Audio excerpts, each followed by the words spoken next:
कार्यालय मोहीम 100 दिवसाची जी कार्यालय सुधारणा मोहीम आहे, ही कोणताही कार्यक्रम नव्हता, कुठलाही पुरस्कार नव्हता. तो एक खूप विजनरी आणि खूप म्हणजे सगळ्या गोष्टीचा गाभा असणारा मान्य मुख्यमंत्री महोदयाच्या अतिशय जवळचा असा तो प्रोग्राम होता. आणि त्याचे जे सगळे जे पॅरामीटर्स होते तेही तितक्याच सखोल गोष्टीचे होते. ते पाया जसा आपल्या प्रशासनात असतो त्याचा भर कुठेतरी तो करतोय आज. तर त्या अनुषंगाने जेव्हा सुरुवात करायची होती तेव्हा मी जेव्हा 17 तारखेला जॉईन झाले, सगळ्यांनी सांगितलेलं आहे की तो ऑलरेडी आपले मला वाटते 35-50 दिवस निघूनही गेले होते. आणि जेव्हा आपण सुरुवातही केली तेव्हा हे डोके डोळ्यासमोर कधीच कोणाच्याही नव्हतं, माझंही नव्हतं. कारण की कोणत्याही उपक्रमाला खूप वेळ लागतो प्रस्थापित व्हायला.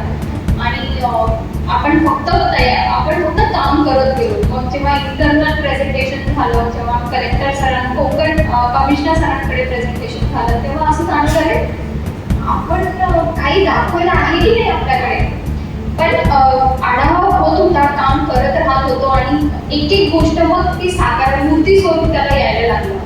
तर ह्या गोष्टीमध्ये आता तो म्हणजे केके बोलले, खेडकर बोलले, त्यांनी बरेच प्रसंगही सांगितले. पण एक प्रसंग खेडकरांना माहिती नाही आहे. रात्रीच्या 10 वाजता मी सांगितलं की 12 पर्यंत पेपडी रेडी पाहिजे आणि ती केली त्यांनी. 1 वाजता पाठवली नाही मला. आणि छडी म्हणतात, बरोबर आहे, शिस्त आहे, आय अंडरस्टँड. पण तुम्ही ती समजून घेतली. उल्हासनगर ऑफकोर्स सगळ्यांची स्टिरियोटिपिकल इमेज असते, माझी जशी आहे, सगळ्यांचीच असते, जशी एका इन्स्टिट्यूशनची आहे. पण मला असं वाटतं की त्या स्टिरियोटिपिकल इमेजमध्ये कधीच आपण बसू नये. आणि नेहमी आज आपण जिथे आहोत तिथे कुठेतरी पुढे जाण्याचा प्रयत्न आपण केला पाहिजे. आणि उल्हासनगर हे आपण सगळेच आहोत ना.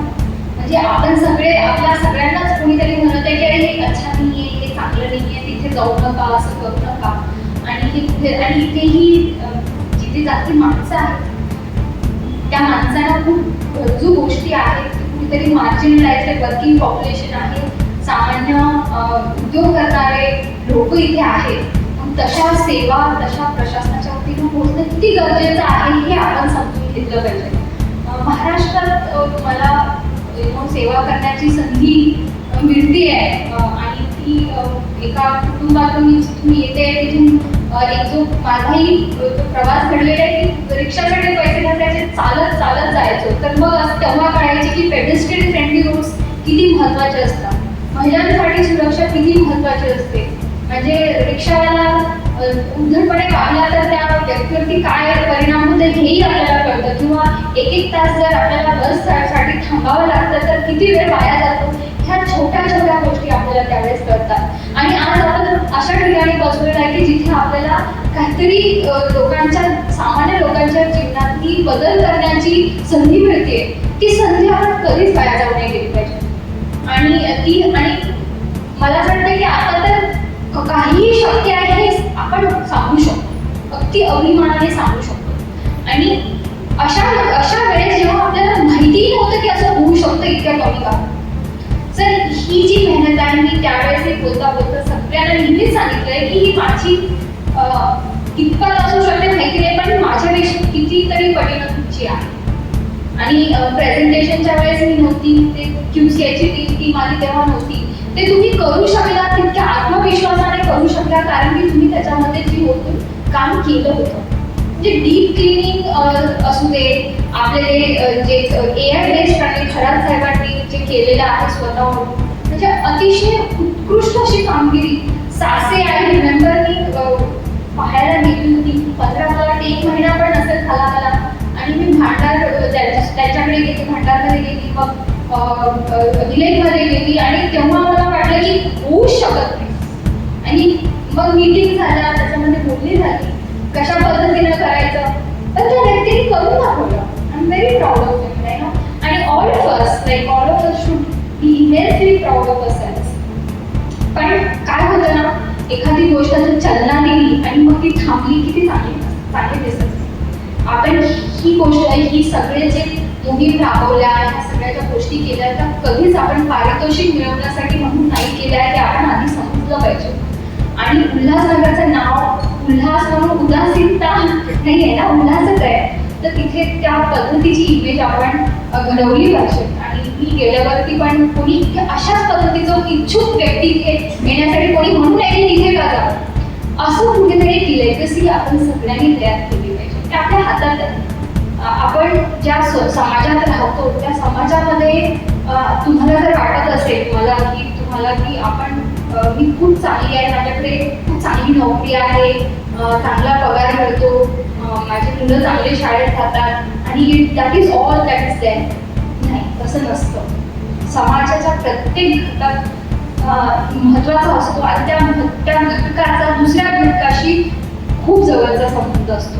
त्यामुळे तुम्ही जेव्हा रस्त्यावर उतरता तुम्ही कशा पद्धतीनं कामं करू शकता, कशा पद्धतीनं जे तुम्ही काय म्हणता हवा, आता पोल्युशन आहे, ट्रॅफिक आहे, रोड्स आहे, इन्फ्रास्ट्रक्चर आहे, उद्यानं आहेत, ह्या प्रत्येक सर्व्हिस डिलिव्हरी म्हणजे प्रत्येक गोष्टीमध्ये पाणी आहे. तर ह्या सगळ्या गोष्टी विलिप्त नाही आहेत. So therefore it is very important to progress as a society.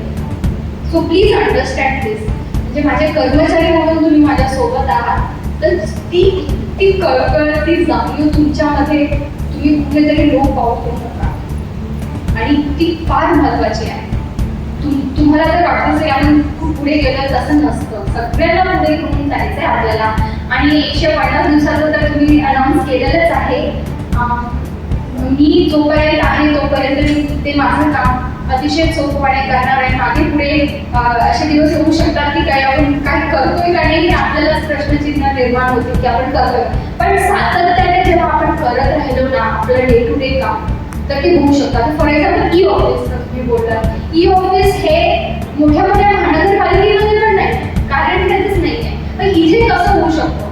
15 मार्चला आपण ते लॉन्च केलं आणि त्याची सुरुवात केली, म्हणजे 2 महिन्यांनी आपण ते करतो. ह्या सगळ्या गोष्टी इतक्या सोपपणे तुम्ही करताय तर तुमचं स्वतःचं पोटेन्शियल किती मोठं आहे हे तुम्ही समजलं पाहिजे. आणि let me tell you the things that we have done, the PPT that we have, आपण जी पीपीटीचं सादरीकरण केलेलं आहे ते सादरीकरण फक्त दिखाव्यासारखं नाही आहे ना, त्याच्या आतमध्ये खूप मेहनत आहे. म्हणजे 12 तास आम्ही त्या दिवशी काम करत होतो. जेव्हा सबमिट करायची होती पीपीटी तेव्हा सकाळी 5 वाजता मी उठले, ते त्याच्या आधी हे सगळे तर होते. पण संध्याकाळी 7 वाजेपर्यंत मी आणि कारण की संध्याकाळी आम्हाला ती सबमिट करायची होती. पण त्या गोष्टी आम्ही त्या पद्धतीनं तिथे मांडू शकलो कारण की ते काम झालं होतं. आणि त्यामुळे मलाही तो आत्मविश्वास त्यावेळेस आला. पण ऑफकोर्स वी नेव्हर थॉट की आपण पहिलं येणार आणि तो देशही तशा पद्धतीनं आपल्या डोक्यात नव्हता, फक्त काम करणं ते होतं आणि ते झालं. आणि मला तो क्षण आठवतो फर्स्ट मेचा जेव्हा ते अनाऊन्स झालं आणि खूप छान वाटलं. खूप सुंदर काम सगळ्यांनी केलं. असंच काम करा. खूप सेवा तुमच्या हातून घडू दे, तुमच्या स्वतःसाठी म्हणून तर ते आहे ॲक्च्युली, बिकॉज ते कुठेतरी ट्रान्सलेट होतं सगळ्या गोष्टीमध्ये. मला विशेष आभार पत्रकारांचेही मानायचे की त्यांनी प्रत्येक आपण जो जी इनिशिएटिव्ह घेतले, जो पुढाकार आपण विषयामध्ये घेतात तो अतिशय व्यवस्थितपणे त्यांनी त्या पद्धतीनं मांडलेला आहे. बऱ्याच न्यूजपेपरमध्ये खूप चांगल्या पद्धतीचं आपलं एक इंटेन्शन जे दाखवायचं होतं त्यांनी ते दाखवून दिलेलं आहे. तर त्यांचेही खूप आभार. वर्गचाचे कर्मचारी रात्रीपर्यंत काम करावं त्यांनी, एवढी चांगली क्लिनिंग करावं म्हणजे डीप क्लिनिंग रस्त्याचीच नाही तर डिवायडर असू दे, उद्यानातली असू दे, नाले सफाईची असू दे, ह्या सगळ्या गोष्टींमध्ये केलेल्या आहेत. फक्त आता 3-4 विषय जे खूप आता काय होतं ना, एका पाया भरला की एक ढाचा बनवावा लागतो. त्या पायामध्ये पण खूप गोष्टी पण जातात, कम्प्लीट पायाने भरले जातात. पण सेकंड जनरेशनल रिफॉर्म्स त्याला म्हणतात, जसं की वॉटर सप्लाय चांगला करणे, STP असणे, वेस्ट सेग्रिगेशन प्रॉपर असणे, त्याची चालना मिळते. त्याच्यानंतर चांगल्या पद्धतीचं जे इन्फ्रास्ट्रक्चर उभं राहण्याचं this will take some time and this will need a lot of energy. त्यामुळे तुम्ही जर सॅटर्डे संडे काम करत असाल तर माझी परत आव्हान आहे की पुढच्या काही दिवसात परत थोडंसं आणखीन आपण याच्यामध्ये काम करूया आणि जेव्हा आपलं काम संपेल तेव्हा आपल्याला एक काय म्हणतात सुटकेचा विश्वास भेटा येईल की हो आपण कुठेतरी खूप चांगला एक काय म्हणतात पद्धत आपण एक लेगसी आपण सोडून जातो. तर आज सगळ्यांचं खूप खूप कौतुक, खूप खूप आभार. आणि कुठे कोणाला वाईट वाटलं असेल मी काही बोलले असेल तर माझ्या तर ते खूप क्षमस्व, because what happens is you should always remember की professional life is always about की त्या पदापुरतं असतं ते त्या व्यक्तीसाठी नसतं किंवा त्या कामापुरतं असतं. एखाद्या व्यक्तीला म्हणून आपण मी कधीच बोलत नाही. इन पर्सन कधीही ते ठेवू नये, काम चोखपणे करावं आणि त्या पद्धतीनेच पुढे जावं. तर ऑल द बेस्ट. आणि काही आहे तर आपण करूच, आता पुढचंही आपण करून दाखवूच आणि छान करूया. Thank you. All the best. Jai Hind.